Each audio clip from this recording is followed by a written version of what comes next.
ser verdadeiramente útil. Eu estou aqui para representar aquele que me enviou. Eu não tenho que me preocupar com o que dizer ou o que fazer, porque aquele que me enviou me dirigirá. Eu estou contente em estar aonde quer que Ele deseje, sabendo que Ele vai comigo. Eu serei curada na medida em que eu permitir que Ele me ensine a curar. Primeiro parágrafo. O ego não reconhece a fonte real da ameaça, entre asas, se tu associas com o ego. Não compreendes a situação tal como ela é. Só a tua aliança com ele dá ao ego qualquer poder sobre ti. Eu tenho falado do ego como se fosse uma coisa separada, agindo por conta própria. Isso foi necessário para persuadir-te de que tu não podes despedir facilmente e não podes deixar de reconhecer quanto do teu pensamento é dirigido pelo ego. Contudo, não podemos deixar isso desse modo com segurança, senão tu te considerarás necessariamente conflitado enquanto aqui estiveres, ou enquanto aqui acreditas que estás. O ego não é nada mais do que uma parte da tua crença sobre ti mesmo. A tua outra vida tem continuado sem interrupção. Tem sido e sempre será totalmente imune às tuas tentativas de dissociar. Ao aprenderes a escapar das ilusões, a tua dívida para com o teu irmão é algo que nunca deves esquecer. É a mesma dívida que tens para comigo.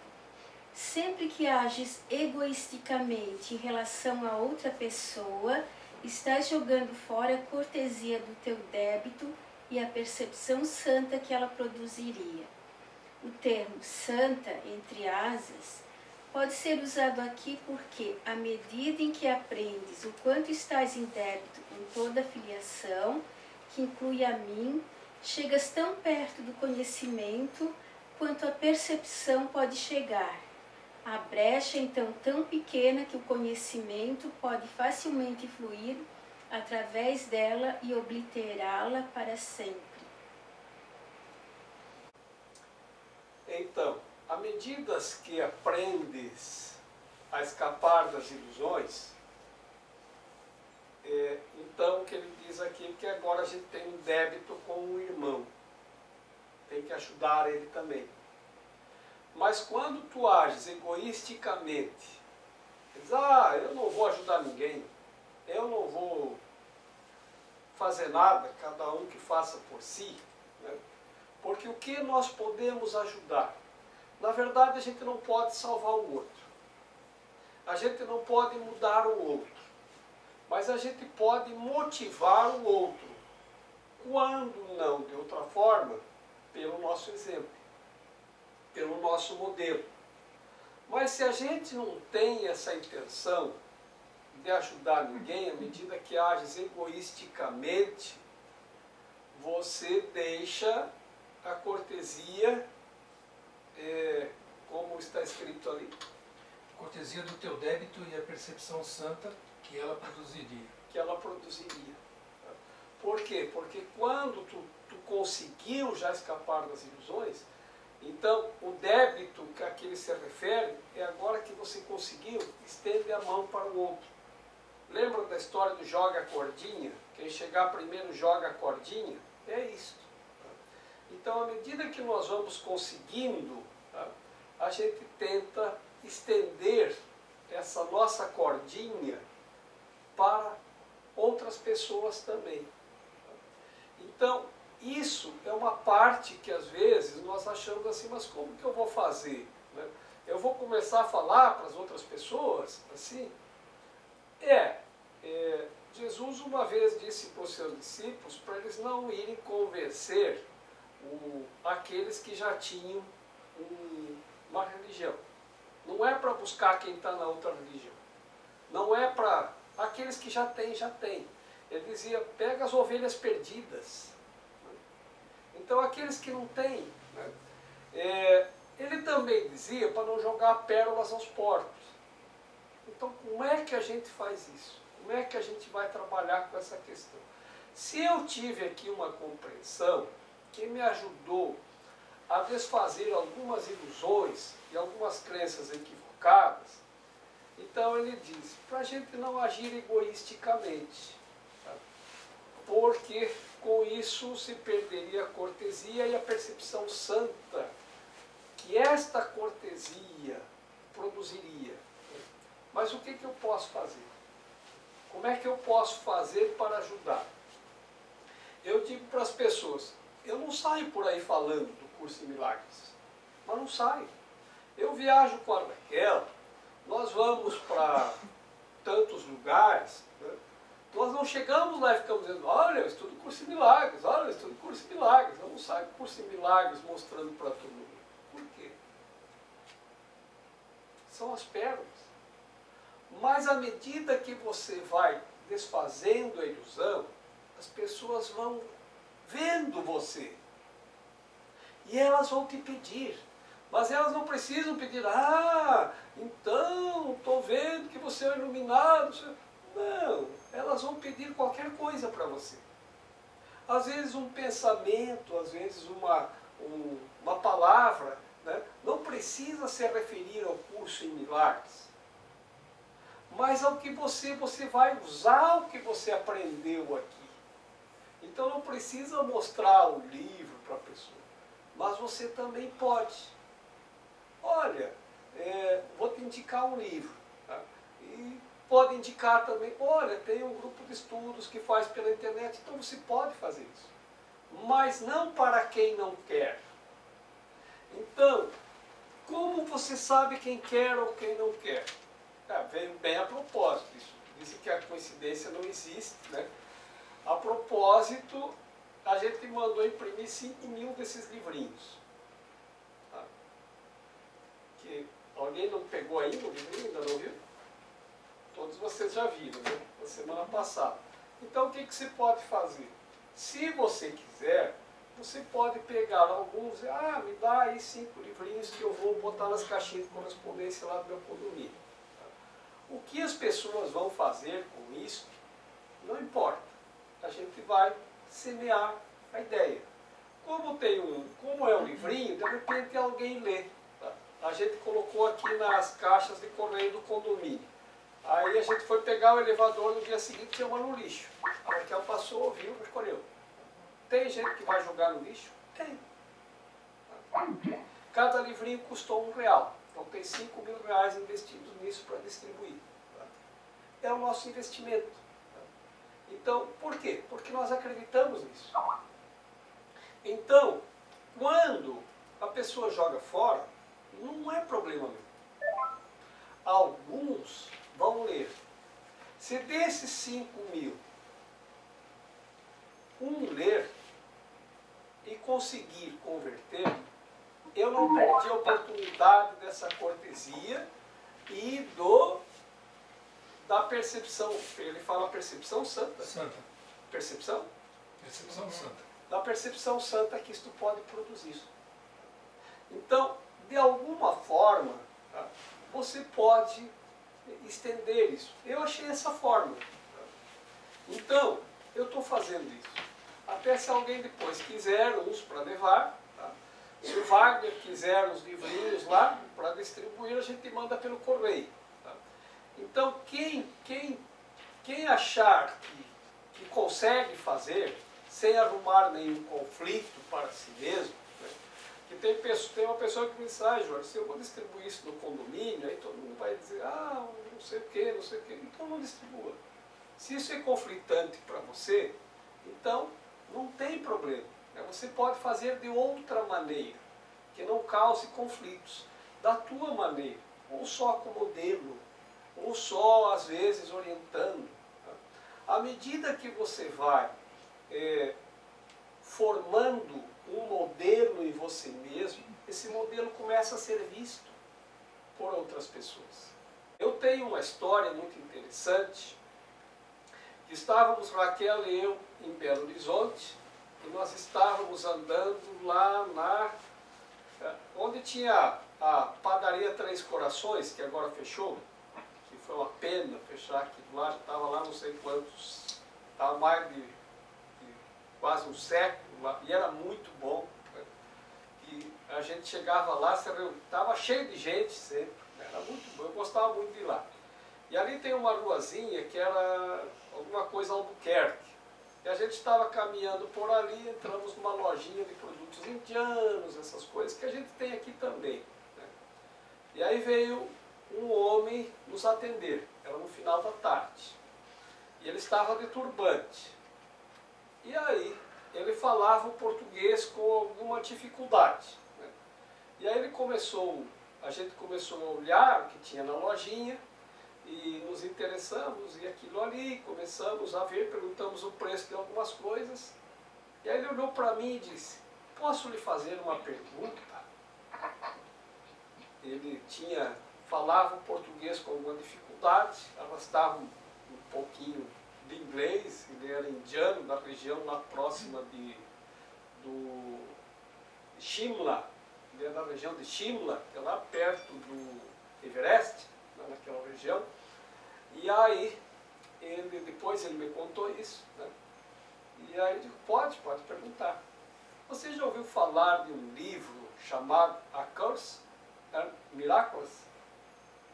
Aí eu tive que rir, né? Eu disse, eu estudo esse livro. Por quê? Ele disse, você tem cara de curso em milagres. Nunca tinha me visto antes. Nunca tinha me visto antes.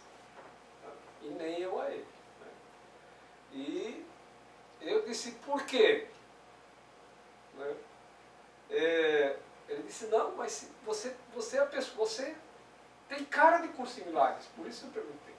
E aí ele disse que ele fazia aulas de yoga também, e ele usava o livro Um Curso em Milagres para explicar o yoga, porque as pessoas faziam muita confusão com o hinduísmo. Era mais difícil para as pessoas entenderem as ideias hinduístas, porque os hindus usam muitos símbolos. Né? E as pessoas faziam muita confusão, que eram deuses isso, deuses aquilo. Né? E não é isso. Né? Então, ele disse que ele usava o curso em milagres para dar as aulas de yoga ali que ele pegava para passar para as pessoas. Então, vocês vejam, não precisa mais dizer nada. E como é essa nossa meditação? Você se coloca assim, o dia inteiro.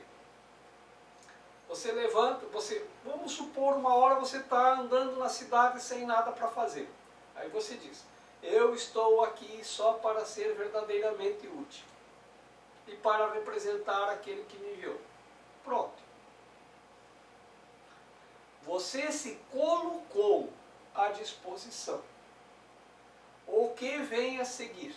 Aí ele diz, a partir desse ponto, você não precisa mais se preocupar com o que dizer ou o que fazer, porque aquele que o enviou te dirigirá. E você se coloca nessa posição. Eu estou contente de estar onde quer que ele deseja, sabendo que ele vai comigo. E eu serei curado na medida em que eu permitir que ele me ensine a curar. Então, ele vai usar essa tua disponibilidade, ele, o Espírito Santo, para te ensinar a curar e para estender milagres. Então, naquele momento pode acontecer isto. Numa outra oportunidade, estávamos no Egito, no Cairo, no Camel Khalil, que é o mercado mais antigo do Egito. E as pessoas, tem gente que tem loja lá há mais de 150 anos, a tradição da lojinha, e vende coisas aradinhas lá, né? Vende ouro, vende prata, vende pedras preciosas, vende sapato, tem de tudo lá. E aí, nós não tínhamos mais, nós estávamos assim, sem nada para fazer, já tínhamos passeado, a gente já conhecia a região. Né? E aí ele disse, Raquel, vamos nos colocar à disposição para os milagres. Eu estou aqui. Tá? E aí nós saímos andando por uma rua. E entramos numa vielazinha, que a gente nunca tinha ido, uma ruazinha bem escondidinha. E aí tinha uma lojinha de papiro. E nós entramos lá e eu queria um papiro da Mahat, que é esse que está aí na porta. E nós entramos lá e disse, você tem papiro da Mahat? E eu não conseguia encontrar um bom papiro da Mahat. E ele disse, tem. Ele tinha uma lojinha de papiros. E ele achou esse papiro. Nós gostamos muito desse papiro. E o cara disse, que milagre, eu estava precisando vender um papiro. E nossa loja é muito escondida, dificilmente vem alguém aqui.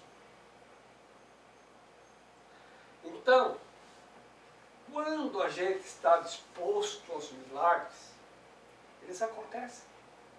E é curando que a gente aprende a curar. É quando acontece uma situação dessas que a gente começa a acreditar mais em como são os milagres. Como que eu ia entrar naquele beco para comprar... E era uma coisa que eu queria. E como que alguém ia me levar lá, e era uma coisa que a pessoa precisava naquele momento, vender um papiro.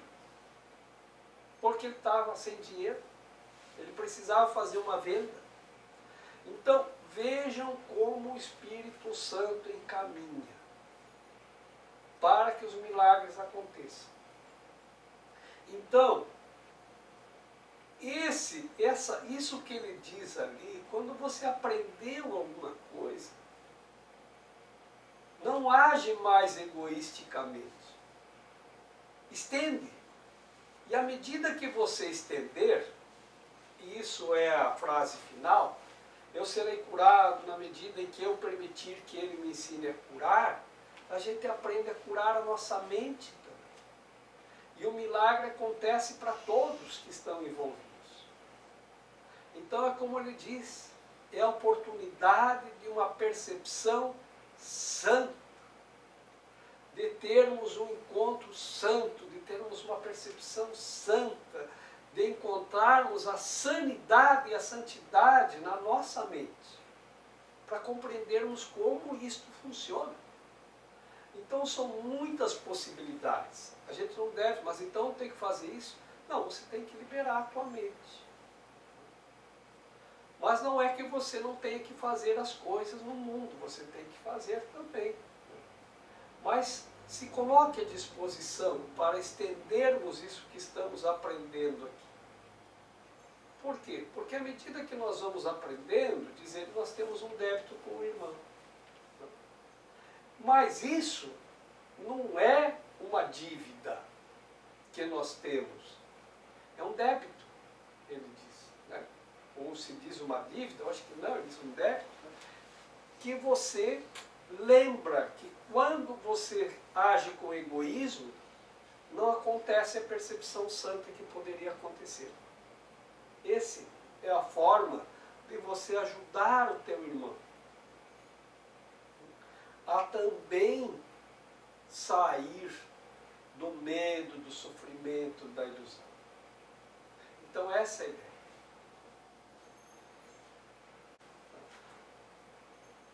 Porque uma vez que a gente consegue compreender alguma coisa, é estender.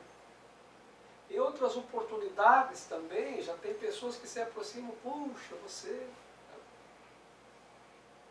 Mas então, se tu chega tão perto do conhecimento, como é que então a brecha vai fluir, é tão pequena que vai fluir e obliterá-la para sempre? Não, é a brecha do conhecimento. Quando você tem uma percepção santa, você abre uma brecha. Ela pode ser tão pequena, mas o conhecimento flui. Então não é obliterá-la. Obliterar não é fechar. Vai obliterar a percepção. Ah, percepção. É, o conhecimento. Chega a uma percepção tão santa, que é tão próxima do conhecimento, que vai abrir uma brecha que o conhecimento flui e vai obliterar a percepção para sempre. Então tu consegue... Mas obliterar é justamente cortar. Isso, a percepção equivocada. Ah, tá.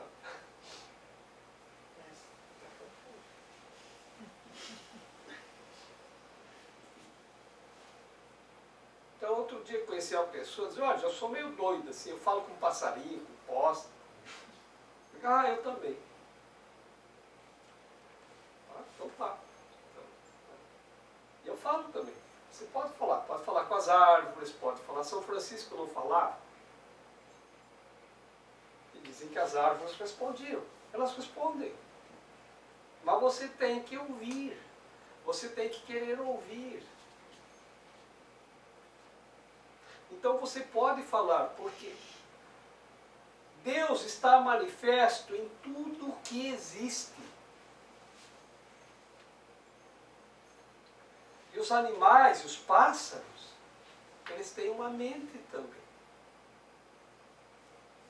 Nós não conseguimos nos comunicar com eles, porque nós não acreditamos que isso seja possível. Mas são as mentes. Você pode se comunicar com tudo. Tudo está vivo. Tudo está vivo. E você pode se comunicar com tudo. Quando você alcançar a percepção santa, que São Francisco tinha. Mas você tem que abrir essa brecha. Que daí com esse conhecimento, isso não fecha mais. Você abre isso para sempre. Vai obliterar a percepção equivocada que você tinha, as crenças equivocadas de que você não pode alcançar o conhecimento.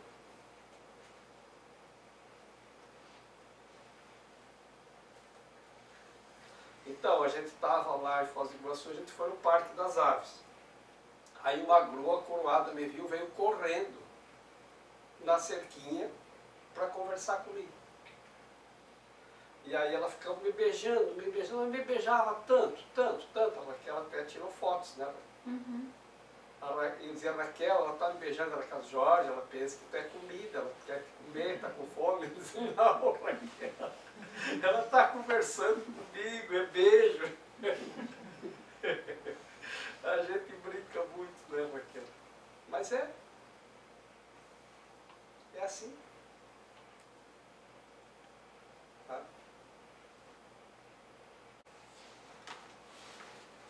Tu ainda tens muita pouca confiança em mim, mas ela aumentará na medida em que te voltares cada vez mais para mim, em vez de para o teu ego em busca de orientação. Os resultados te convencerão progressivamente de que essa é a única escolha sã que podes fazer. Ninguém que aprenda pela experiência que uma escolha traz paz e alegria, enquanto outra traz caos e desastre, necessita de persuasão adicional. O aprendizado através de recompensas é mais eficiente do que o aprendizado através da dor, porque a dor é uma ilusão do ego e nunca pode induzir a algo mais do que um efeito temporário. As recompensas de Deus, todavia, são imediatamente reconhecidas como eternas.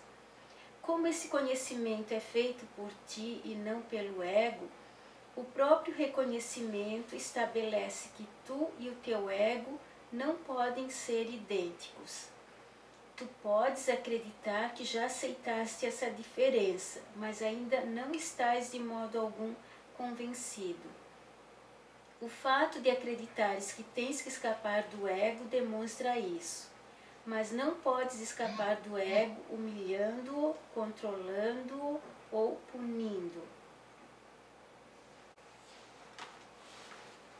Tu ainda tens muita pouca confiança em mim, mas ela aumentará na medida em que te voltares cada vez mais para mim, em vez de para o teu ego em busca de orientação. Os resultados te convencerão progressivamente de que essa é a única escolha sã que podes fazer. Ninguém que aprenda pela experiência que uma escolha traz paz e alegria, enquanto outra traz caos e desastre, necessita de persuasão adicional. O aprendizado através de recompensas é mais eficiente do que o aprendizado através da dor, porque a dor é uma ilusão do ego e nunca pode induzir a algo mais do que um efeito temporário. As recompensas de Deus, todavia, são imediatamente reconhecidas como eternas. Como esse conhecimento é feito por ti e não pelo ego, o próprio reconhecimento estabelece que tu e o teu ego não podem ser idênticos. Tu podes acreditar que já aceitaste essa diferença, mas ainda não estás de modo algum convencido. O fato de acreditares que tens que escapar do ego demonstra isso, mas não podes escapar do ego humilhando-o, controlando-o ou punindo.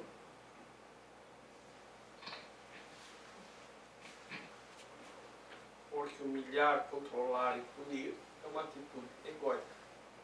Você entra dentro do ego ao invés de sair dele. Jorge, você já até adivinha as perguntas que ele está fazendo.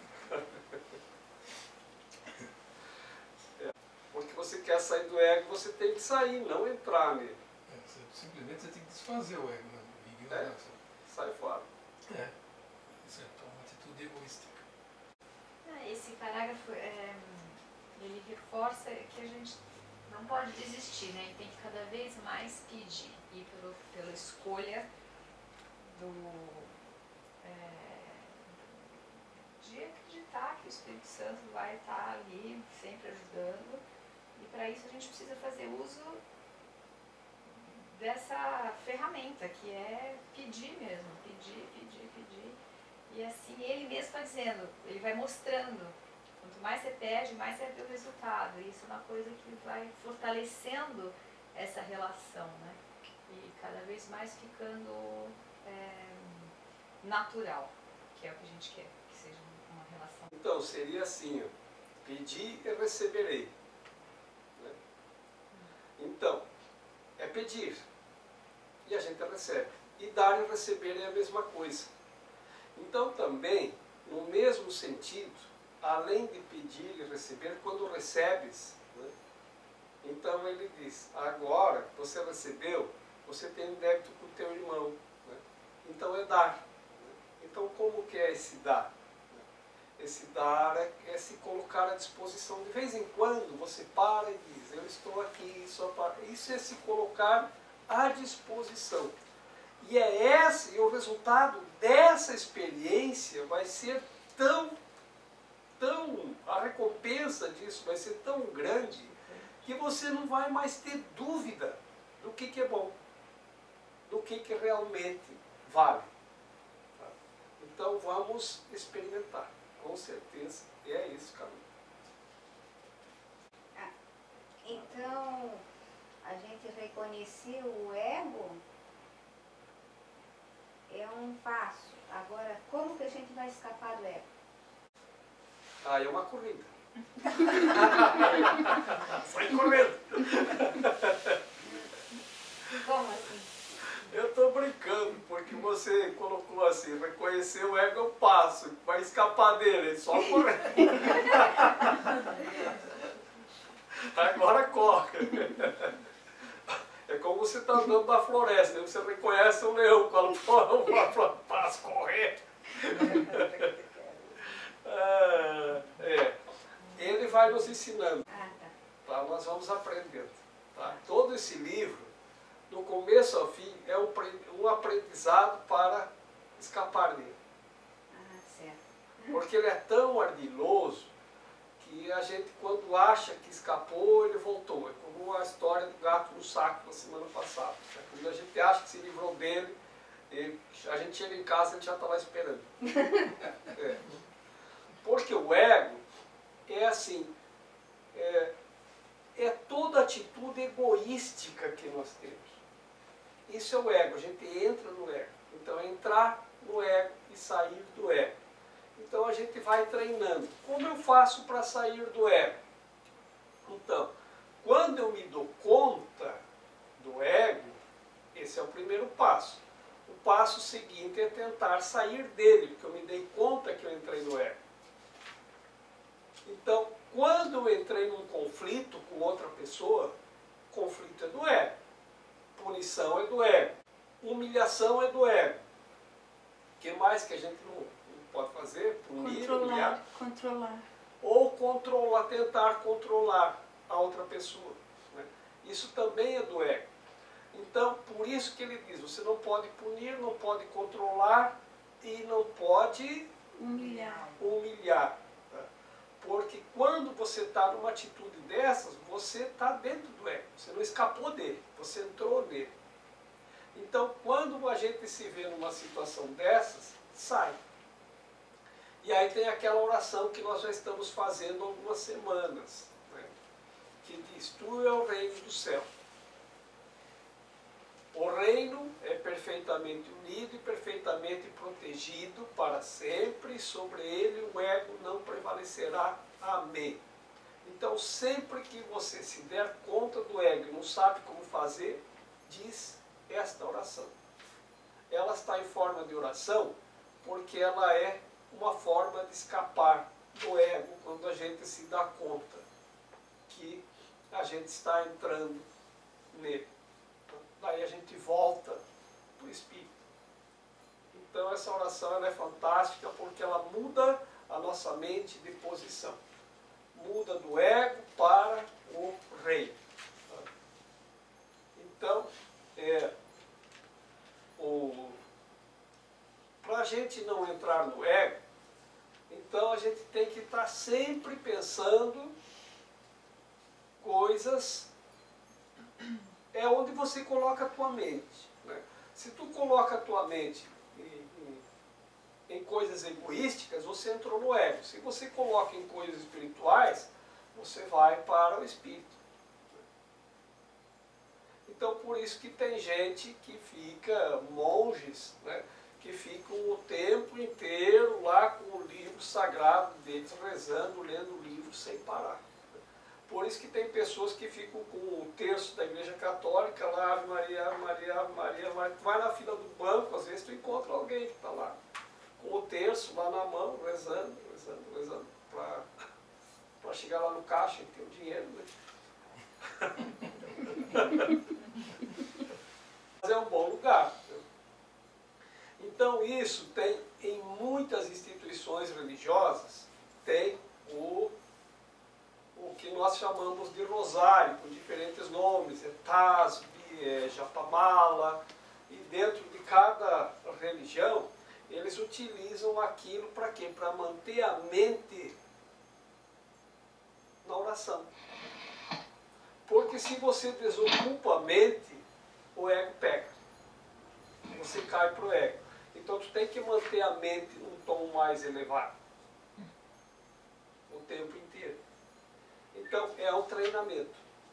E é assim que a gente escapa do ego. Como nós, ocidentais, não temos esse treinamento para manter a mente num nível mais elevado, ficar rezando em público é pagar mico. Imagina lá na fila do banco, eu lá com um terço, lá rezando Maria.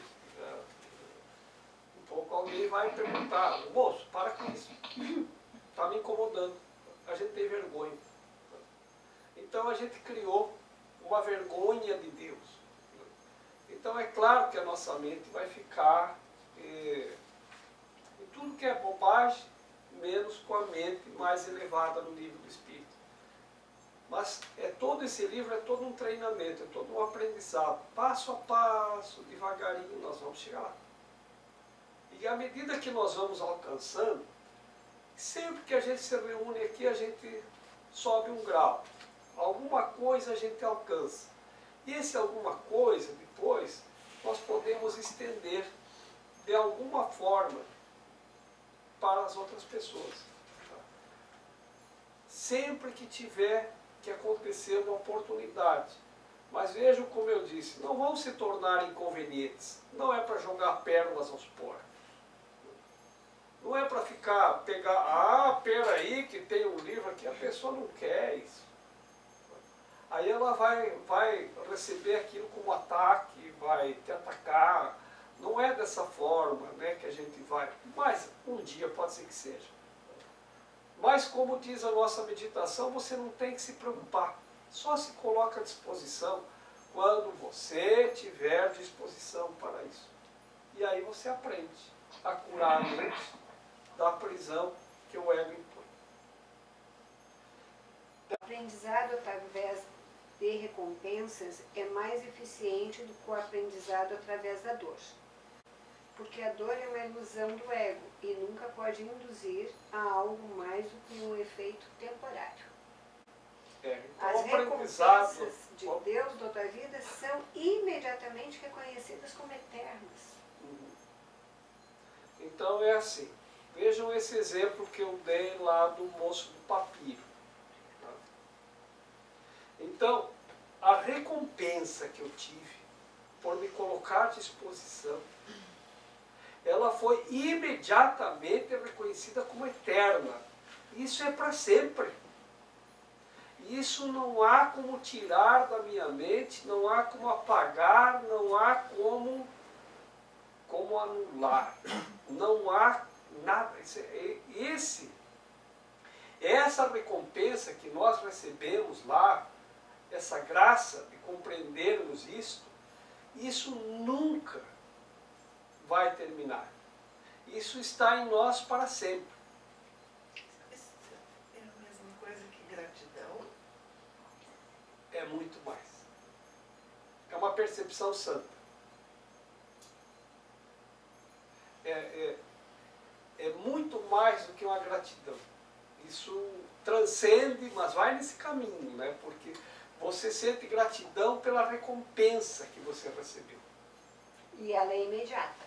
E é Você imediata. tem esse reconhecimento imediatamente. Quando você se põe à disposição, acontece um fato desse, você já tem essa percepção, esse reconhecimento é instantâneo. Tem essa percepção santa e reconhece que isso é para sempre e para sempre. Por isso que as recompensas de Deus são imediatas. A do ego é muito duvidosa e não é duradoura. As recompensas do ego. Porque a recompensa do ego, porque o sistema de recompensa, ele funciona no aprendizado. Então isso funciona com tudo. Então se você tirar nota 10, vai ganhar tal coisa no Natal. É um sistema de recompensas. Para a criança se esforçar no aprendizado. A própria nota já é uma recompensa pelo aprendizado que ela obteve. Então sempre tem o sistema de recompensas. Quem tira nota 10, então pode passear, pode fazer isso, vai tirar férias, vai não sei aonde. Então, esse sistema de recompensas, ele funciona. Se funciona, funciona em todos, tudo que funciona em todos os níveis. Só que o ego, ele te dá recompensas também. Mas ele te dá o quê? Ele te dá, então, vai ganhar um celular. Aí a pessoa ganha um celular. O celular não é para sempre. Que pode dar mais dor de cabeça do que alegria.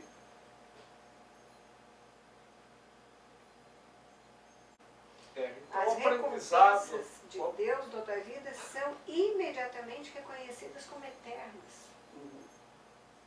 Então é assim. Né? As recompensas do ego não são duradouras.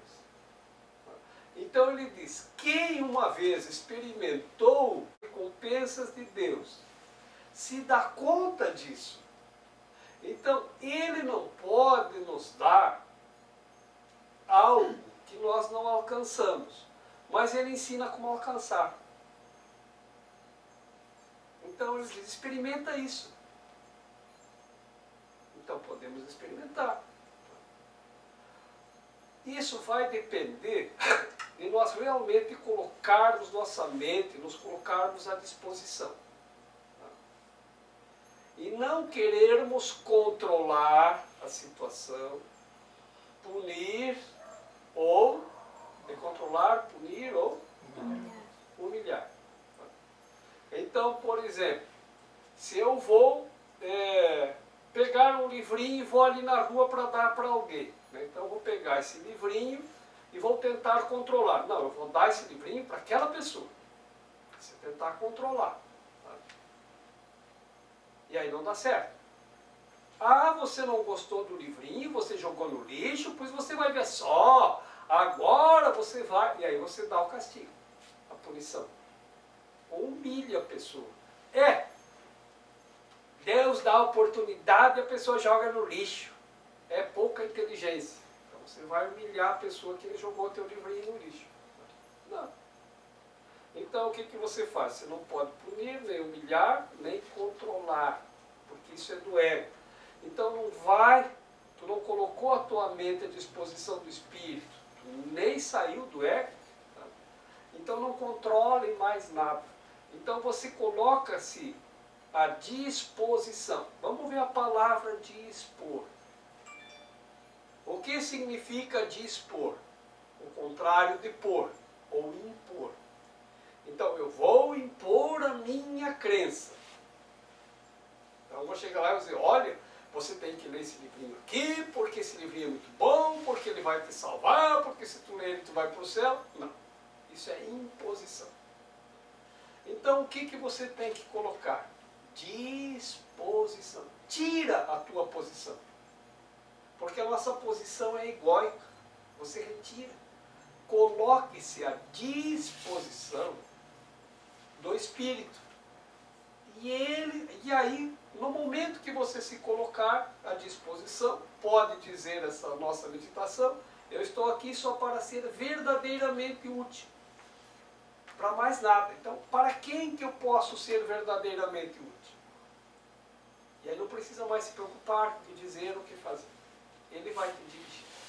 E vai te levar para o beco, e lá tu vai encontrar o que você está procurando, e a pessoa que tem isso para te servir, para te prestar esse serviço, ela vai se sentir contemplada. Foi um milagre você vir aqui. E nós trabalhamos com milagres, estamos aprendendo a trabalhar com milagres, e milagres são um serviço daquele que temporariamente tem mais para aquele que temporariamente tem menos. Então, quando você estiver, digo, não precisa fazer isso no teu ambiente de trabalho, onde tem muitas crenças, muitas descrenças, porque você pode arrumar conflitos. Mas vamos dizer assim, você saiu, né?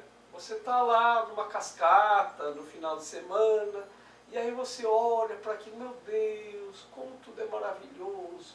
E aí você, naquele momento, você pode se colocar à disposição. E aí pode aparecer. Se alguém estiver precisando daquilo que você tem para dar, o milagre acontece. O milagre é o Espírito Santo proporcionar para você esta oportunidade. E se acontecer, a recompensa de Deus é imediata. Você vai sentir-se em estado de graça. E isso vai ficar guardado, e é guardado para sempre. Para sempre. Às vezes vem uma pessoa aqui fazer reiki, e ela me diz, Jorge, saiu uma mágoa que eu tinha guardado há muito tempo.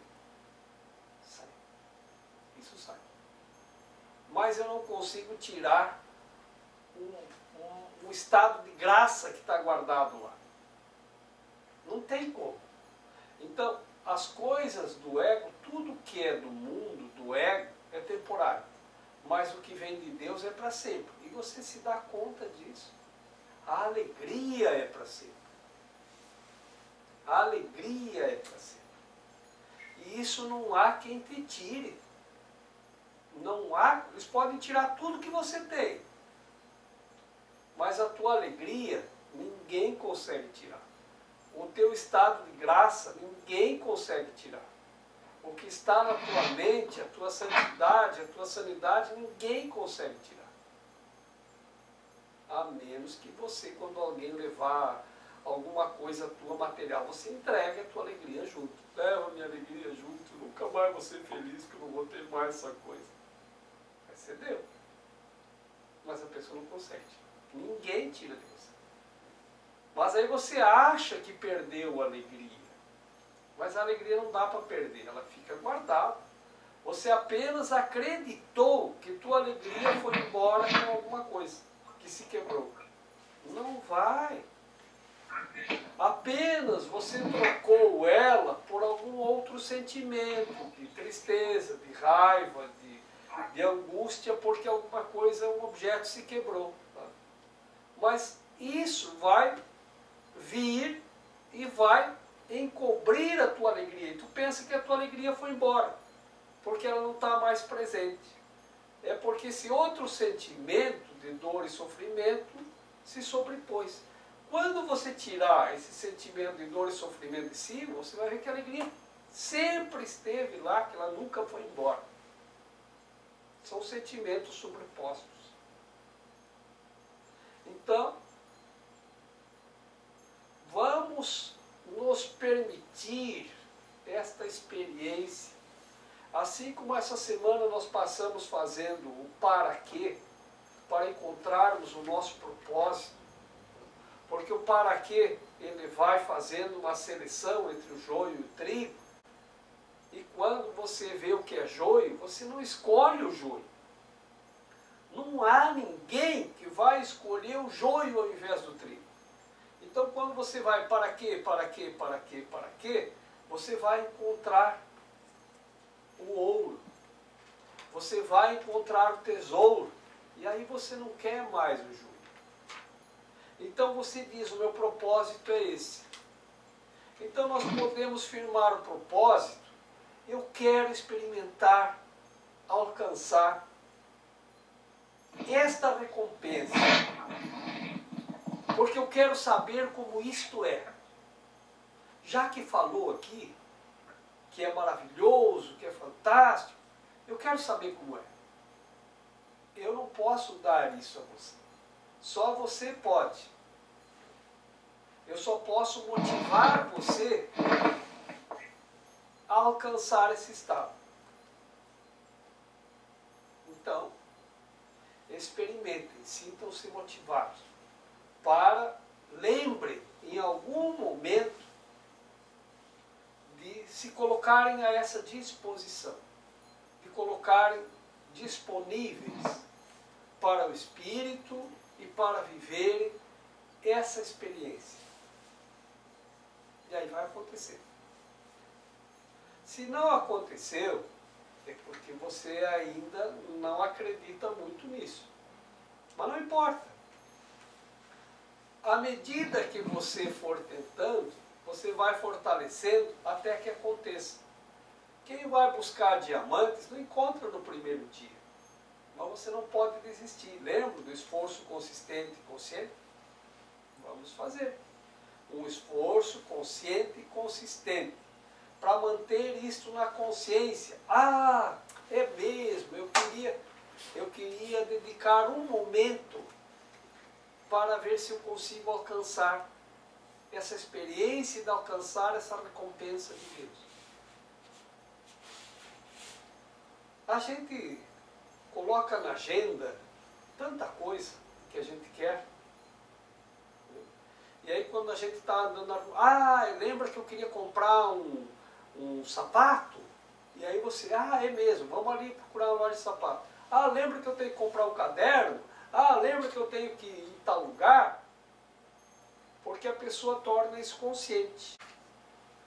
Então lembra que eu quero tirar algum momento para eu me colocar à disposição? Em qualquer lugar que você esteja. Pode estar parado no trânsito. Não tem nada para fazer, a fila não anda. Se coloca à disposição. Pode ser que venha pelo celular, pode ser que venha alguém do outro carro, abre a janela e pergunta que hora é aí. Às vezes é um pedido de ajuda.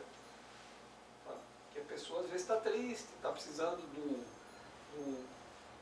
de uma palavra, de um pensamento, está precisando que você estenda um sorriso, uma alegria. Que milagre! Era o sorriso que eu estava precisando, porque hoje meu dia não está bom. E aí você dá aquele sorriso para a pessoa, são 10 horas. E ela diz, puxa, era o sorriso que eu estava precisando hoje, para mudar. E a pessoa muda. Então é isso quando ele fala do débito que você tem com o seu irmão. Porque Porque você já aprendeu que você pode estender o amor, a alegria. Né? Então, se surgir oportunidade, e você não tem que controlar isso. Lá nos princípios de milagres, que está lá nos 50 princípios, tem lá milagres conscientemente conduzidos ou controlados. Não dão em nada. Não são. Não acontece. Então, por isso que ele diz, não controlar, não humilhar e não punir. Aí tu sai do ego. E vamos, se alguém quiser, eu não vou perguntar sempre, tá? Mas se alguém quiser uma nova leitura, é só pedir. Ah, dá para ler novamente? Claro que sim, a gente lê. Tá? Alguém nesse momento quer uma nova leitura do parágrafo? Bom, a partir de agora eu não vou perguntar mais, tá? Aí vocês é que para a gente não gastar tempo, ficar perguntando aqui, né? Alguém quer uma nova leitura? Então, quando alguém quiser... Né? É como a professora, né? A professora, ela tinha alergia a giz. Então, e a escola era quadro negro e giz. Então, ela espirrava muito. Né? Então, ela ia lá no quadro com o giz e ati! E todos os alunos diziam, saúde-se, professora! E aquilo ocupava, e ela dizia, obrigado, meus aluninhos. Aí um dia a professora se deu conta que estava com o currículo atrasado. E aí por quê? Porque ela espirrava e todo mundo, saúde-se, professora. Né? E ela se virava e obrigado, meus aluninhos. Tantas vezes isso acontecia durante a aula, que atrasava o currículo. Então ela chegou um dia e disse, olha, de agora em diante, para não atrasar o currículo, quando eu espirrar, tudo bem. Ninguém mais diz saúde e eu não me viro mais no parto para dizer obrigado, meus alunos. Mas tinha, nesse saúde, para a gente não gastar tempo, ficar perguntando aqui, né? Alguém quer uma nova leitura? Então, quando alguém quiser... Né? É como a professora, né? A professora, ela tinha alergia a giz. Então... E a escola era quadro negro e giz. Então ela espirrava muito. Então ela ia lá no quadro com o giz e ati! E todos os alunos diziam, saúde-se, professora! E aquilo ocupava, e ela dizia, obrigado, meus aluninhos. Aí um dia a professora se deu conta que estava com o currículo atrasado. E aí por quê? Porque ela espirrava e todo mundo, saúde-se, professora! Né? E ela se virava e obrigado, meus aluninhos. Tantas vezes isso acontecia durante a aula, que atrasava o currículo. Então ela chegou um dia e disse, olha, de agora em diante, para não atrasar o currículo, quando eu espirrar, tudo bem. Ninguém mais diz saúde e eu não me viro mais no parto para dizer obrigado, meus aluninhos. Mas tinha, nesse saúde, o saúde-se, né? Que ela nunca tinha entendido, porque sempre diziam, todas as crianças diziam, saúde-se, professora. Ela ouvia um C no final, mas não entendia por quê. Né? E aí, nesse dia que ela tratou com todo mundo, o Joãozinho não veio. Aí, no dia seguinte, a professora espirrou e o Joãozinho disse, foda-se, professora.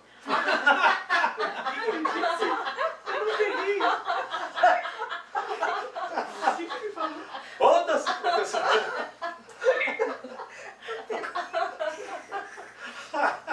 Essa depois eu vou cortar. Não, deixa aí.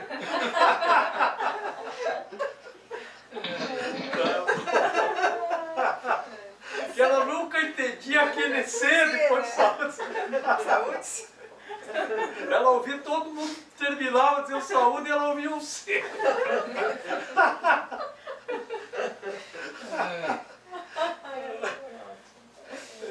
Sempre bom a piadinha. Então, eu não vou mais perguntar, quero uma leitura. Agora que eu não vou mais pedir.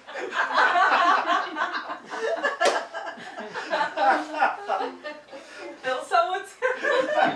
Se alguém espirrar, você diz saúde-se.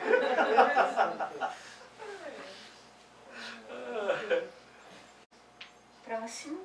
É. Então, 4. O ego e o espírito não se conhecem. conhecem um ao outro. A mente separada não pode manter a separação, exceto por dissociação. Tendo feito isso, ela nega todos os impulsos verdadeiramente naturais, não porque o ego seja uma coisa separada, mas porque queres acreditar que tu és. O ego é um instrumento para a manutenção dessa crença, mas é somente a tua decisão de usar o instrumento que faz com que ele seja capaz de perdurar. Ego e espírito não se conhecem, porque o ego é uma crença separada do espírito. O espírito não pode conhecer o ego, e o ego não pode conhecer o espírito. Por isso que eles moram em casinhas separadas? Por isso. O ego no andar de baixo, a casinha, e o espírito mora no andar de cima. Né? Por que não pode? Não é que haja uma proibição, que não possa. É porque eles não podem, porque eles são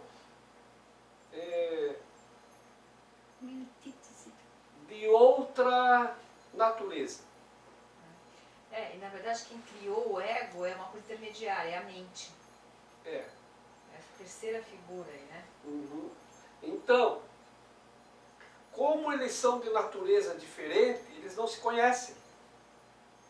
Então, o ego, ele tem que negar o espírito. Porque ele não conhece o espírito. O espírito não conhece o ego. No entanto, ele não nega a existência do ego. Ele sabe que o ego existe. Mas ele não consegue conhecer ou comunicar-se com o ego. Da mesma forma que o ego não pode comunicar-se com o espírito. São naturezas diferentes. O ego é uma crença temporária. O espírito é santo e eterno e é para sempre. Então, como que é o ego? O ego é isso, ele pune, ele controla, ele humilha. Tá? Então, sempre que nós estamos nesses ambientes, nós estamos no ego.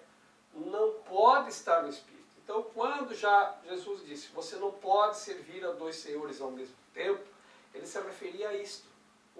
Ou você está no ego ou está no espírito. Não pode estar nos dois ao mesmo tempo. Então, ou você está no ego, ou está no espírito. Se você está no espírito, não pode estar no ego. Então, quando você está no espírito, você não pode estar egoísta. Se você está egoísta, é porque não está no espírito. Mas a linha que separa um do outro é muito tênue, né? Muito, muito, muito, muito. Porque como é que você vai ter essa percepção, assim, é uma vigilância 24 horas por dia? É um pensamento. Um pensamento te coloca de um lado para o outro. Uma palavra muda você de lado. Uma ação ou uma omissão.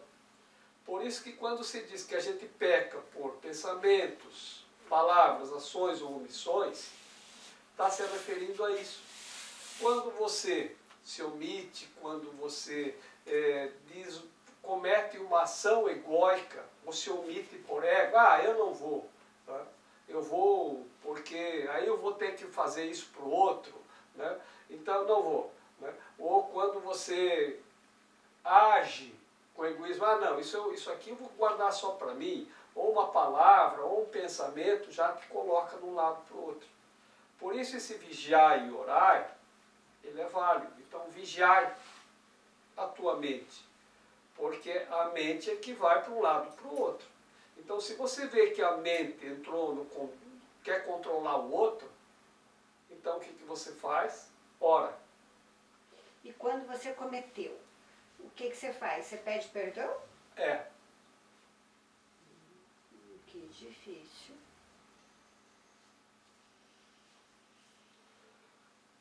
difícil é não pedir, porque aí você se dá conta e dá um Sim, sentimento de culpa que sim, corrói a gente. sim. Isso é difícil. Uma mãe pode pedir perdão para um filho? Mas deve? Acho que faz o favor de ligar o ar, tá um pouquinho abafado. Eu já estava me dando conta mesmo. Obrigada. Não, eu já estava levando a mão, parece que você adivinha também. Não é só eu que adivinho a pergunta, você também adivinha as ações, viu? Está todo mundo adivinhando aqui. Mas tem sim. Pode. Por que não pode?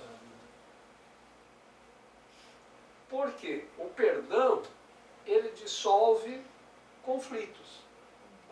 Então não importa quem errou. Pode ser que a outra pessoa errou. Você vai lá e pede perdão. Porque quando acontece um erro, vem a mágoa. Então a mágoa, ela é dividida. Então assim, a Raquel queria tal coisa e eu disse não, ela ficou magoada comigo. Eu não disse ela ficou magoada sozinha. Ela ficou magoada comigo. Se ficou comigo, ficamos nós dois. Porque eu fiquei magoado porque ela ficou magoada. Então ficam os dois. Então, não importa quem cometeu o erro. Então, eu posso chegar lá e dizer, olha, você me perdoa porque eu fiquei magoado quando você disse isso? Ou você me perdoa porque eu magoei você? Ah, não, mas fui eu que errei. Não importa quem errou. Foi. Não é uma questão de hierarquia. Não, é questão de libertação. Quem leva o perdão, liberta. A ambos. Então, todos podemos trabalhar com perdão. Todos. Porque se ninguém leva, fica um muro. Sim. E se a pessoa não te perdoa? Ah, mas você já está perdoado. O perdão, não há como não perdoar quando você pede perdão. O que acontece é que a pessoa pode levar um tempo para assimilar isso. Porque quando acontece um conflito entre duas pessoas, as duas erguem um muro. Ó, então eu apoio aqui, você apoia aqui. E nós temos cada um escorando a sua defesa contra o outro. Tá? Então quando você leva o perdão, você retira a sua posição. O outro cai. Agora tem pessoas que investiram tanto naquela escora que vai dizer, ah não, isso não vai ficar bem assim, não vou deixar meu lado cair. Não pense ele, tá, que vai ficar barato. Eu não vou perdoar, eu não vou deixar cair. Hoje nós saímos da loja um pouquinho, Raquel e eu, e ali estava chovendo, embaixo da marquise tinha duas pessoas conversando. E eu, de passagem, ouvi o que uma dizia. E chamei a atenção da Raquel. Veja, Raquel, o ego é sempre isso. Tu vai daqui para lá e tu ouve as mesmas coisas. Eu não fico bisbilhotando o que as pessoas dizem, mas elas falam alto, eu estou passando no escudo. E aí uma estava dizendo para a outra, mas ela vai pagar isso direitinho. Ela vai pagar muito bem pelo que ela fez. Que coisa! É a punição do ego. Não perdoa. Não perdoa. A pessoa que não perdoa, ela fica presa. Aí vem a outra lá e diz assim, olha, então o que ela está fazendo? Ela está erguendo uma muralha para a outra pessoa não vir com essa coisa de me perdoa. Mas a pessoa, a muralha, ela não pode obliterar o perdão. Então, você chega e diz, olha, eu quero pedir perdão. Pronto. É questão de tempo. Para ti já aconteceu. Para outra pessoa, ela pode dizer, ah não, pensa que é assim. Não é tão fácil. Não é tão fácil ela querer perdoar, mas é inevitável. É inevitável. Ela vai. Como você já retirou a tua posição, não tem como a outra pessoa manter. Quando eu era criança, eu sempre ouvia dizer, quando um não quer, todo mundo sabe. Então, quando um desiste da briga, a briga termina. Então, a briga pode terminar, mas às vezes a mágoa não termina. Daquele que não perdoou, ainda. Mas aquele que perdoou, ou aquele que foi lá levar o perdão, ele limpou a parte dele. Então você pode caminhar. Agora o outro pode demorar um tempo. Mas contra o perdão não tem argumento, não há o que fazer. Ninguém nunca, jamais poderá usar o perdão contra você. Nunca. Mais uma historinha. Eu uma vez estava discutindo uma questão com um empresário e eu estava na frente da sala dele. E ele tinha um painel em acrílico com o emblema da empresa, bem grande assim, né? E aí como eu falo alto e às vezes eu devo ter um gênio italiano, né? Então mexo com as mãos. Uma hora eu fiz assim e bati lá no painel de acrílico dele e quebrei o emblema de acrílico da empresa dele. Aí era o que precisava. O cara disse, agora você passou dos limites, agora você cometeu um atentado contra meu patrimônio, agora você vai ver só, agora eu vou chamar meu advogado.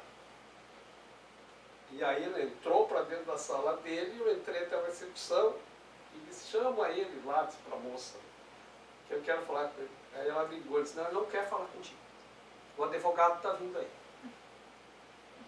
E aí ficamos lá sentados, esperando o advogado chegar. Dali a pouco eu dizia, vai lá, diz que eu estou pedindo perdão por ter causado um atentado ao patrimônio dele.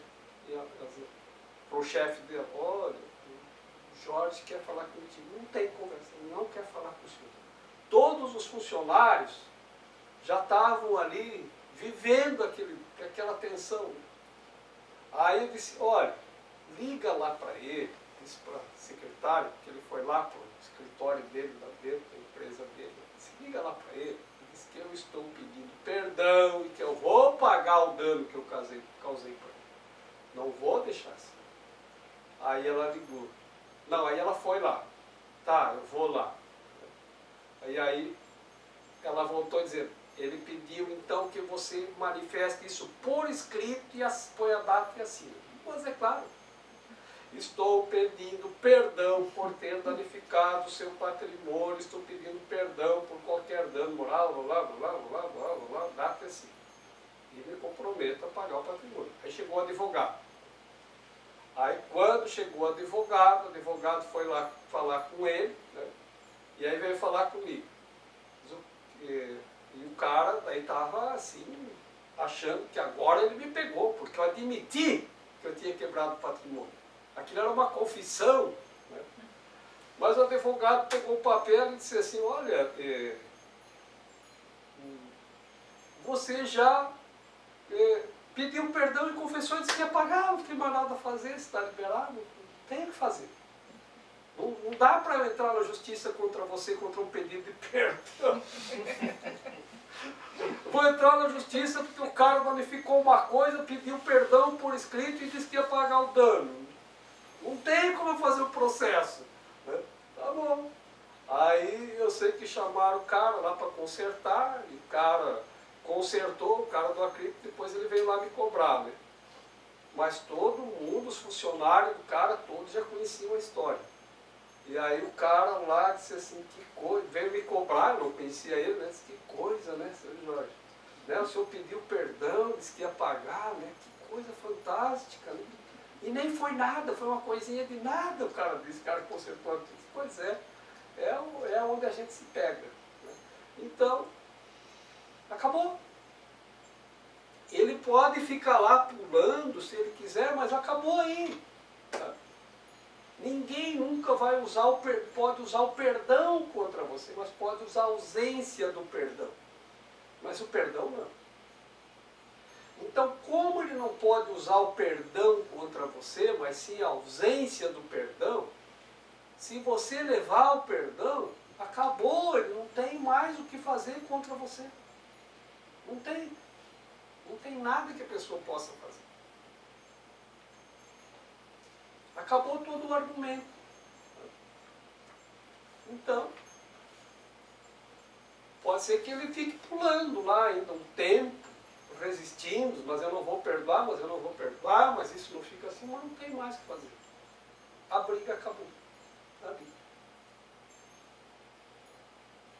Quinto, como podes ensinar alguém o valor de alguma coisa que ele deliberadamente jogou fora?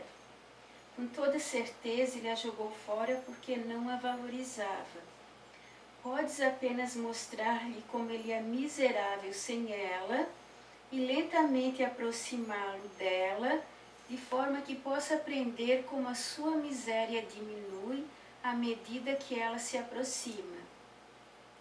Isso lhe ensina a associar a sua miséria com a ausência do que jogou fora e o oposto da miséria com a presença disso. Isso gradualmente vem a ser desejável à medida em que ele muda sua mente acerca deste valor. Estou te ensinando a associar miséria com o ego e alegria com o espírito. Tu tens ensinado a ti mesmo o oposto. Ainda és livre para escolher, mas podes realmente querer as recompensas do ego na presença das recompensas de Deus? Aqui é bem o que o livro ele tá proporcionando para a gente, bem gradual, uns pouquinhos, para a gente aprender o que a gente tem que deixar e que caminho temos que seguir. Que legal!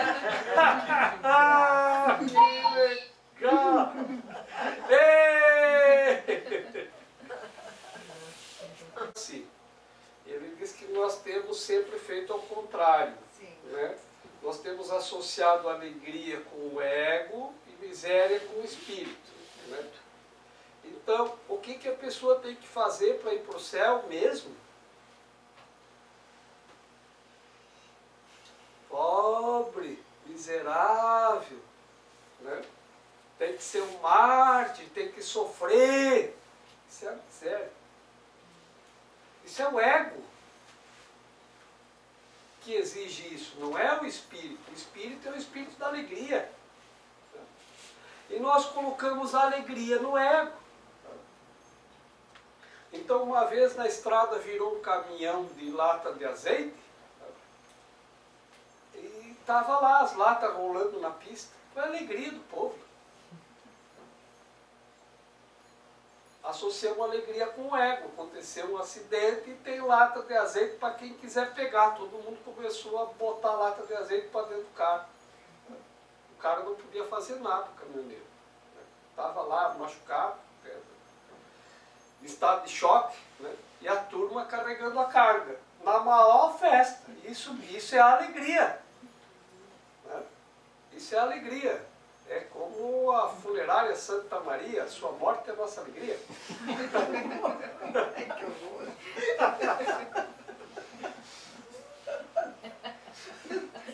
Aí o cara telefona para lá e na despedida, em vez de dizer tenha um bom dia, a pessoa diz, morra logo.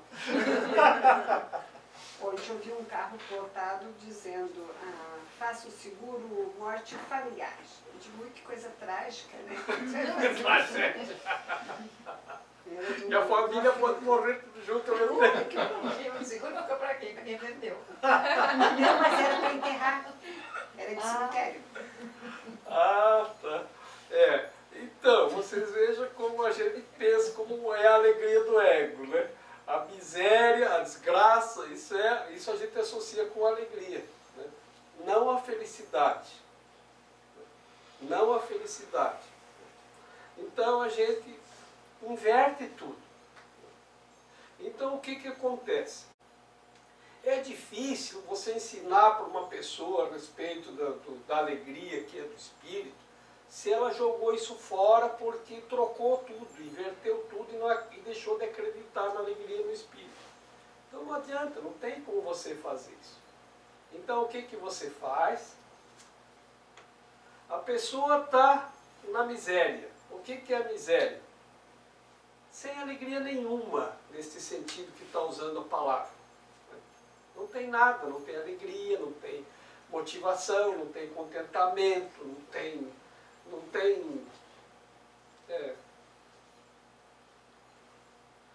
tem sanidade, não tem felicidade, enfim, não tem paz, não tem amor. O que você faz? Você aproxima suavemente o modelo da alegria. A pessoa vai olhar para aquilo e lentamente ela vai começar a avaliar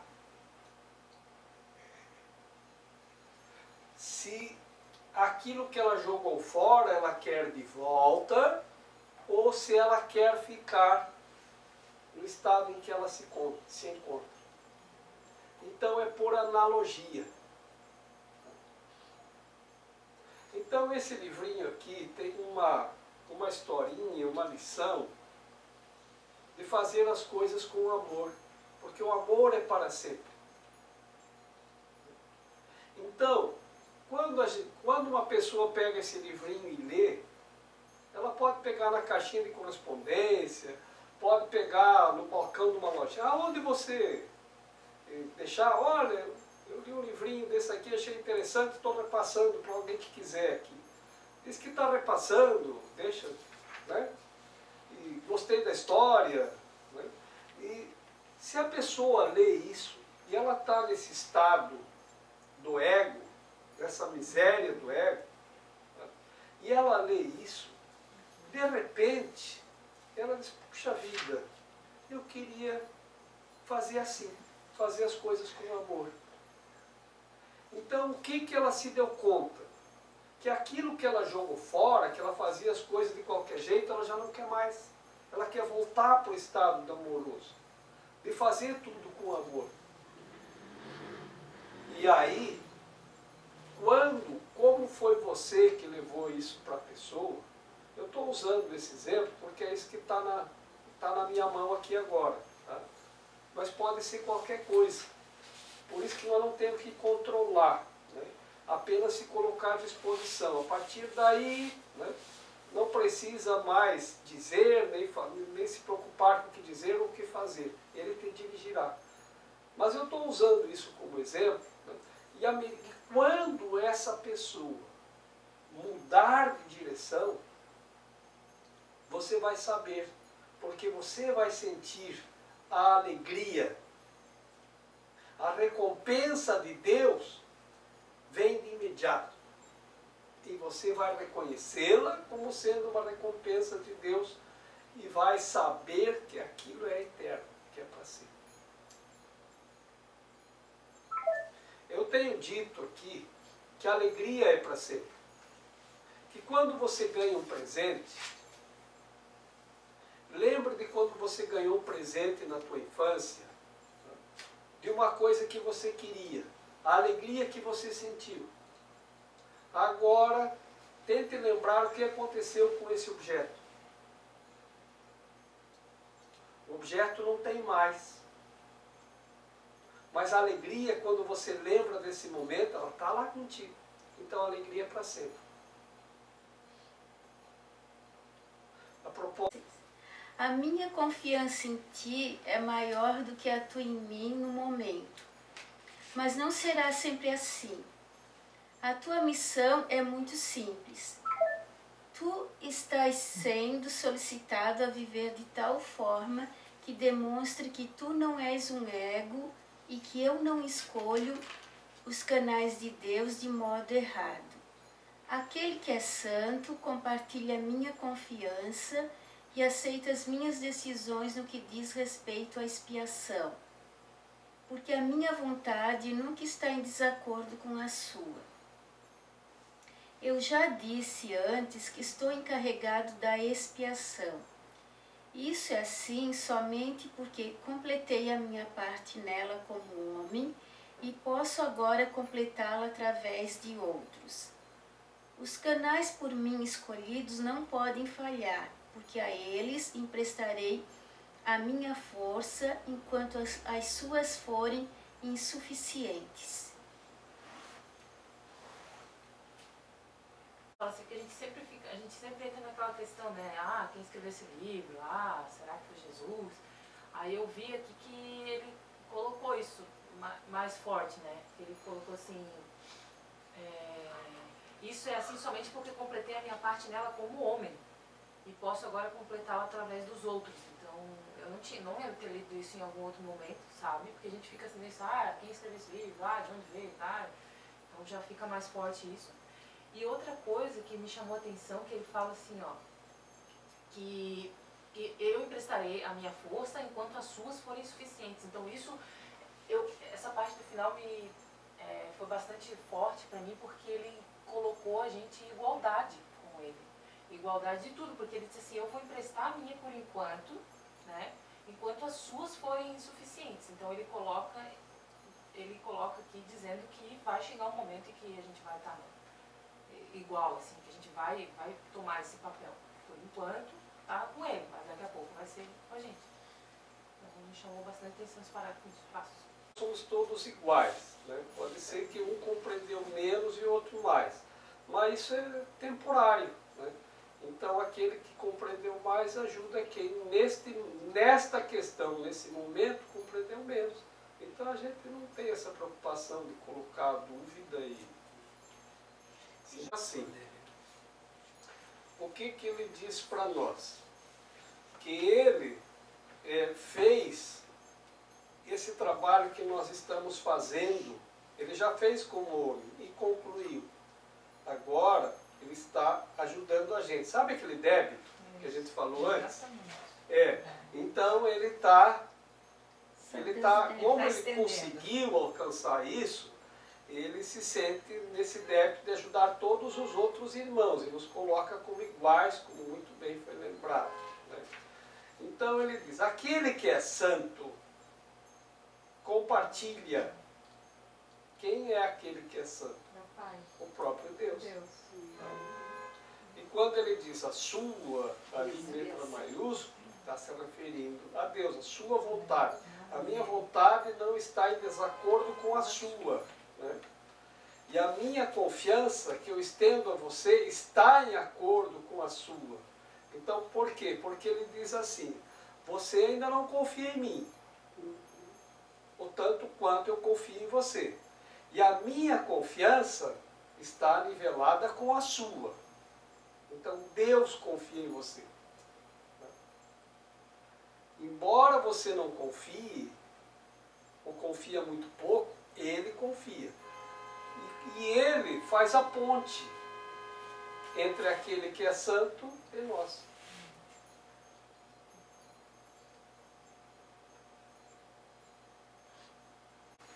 Eu estou aqui só para ser verdadeiramente útil. Eu estou aqui para representar aquele que me enviou. Eu não tenho que me preocupar com o que dizer ou o que fazer, porque aquele que me enviou me dirigirá. Eu estou contente em estar aonde quer que Ele deseje, sabendo que Ele vai comigo. Eu serei curada na medida em que eu permitir que Ele me ensine a curar.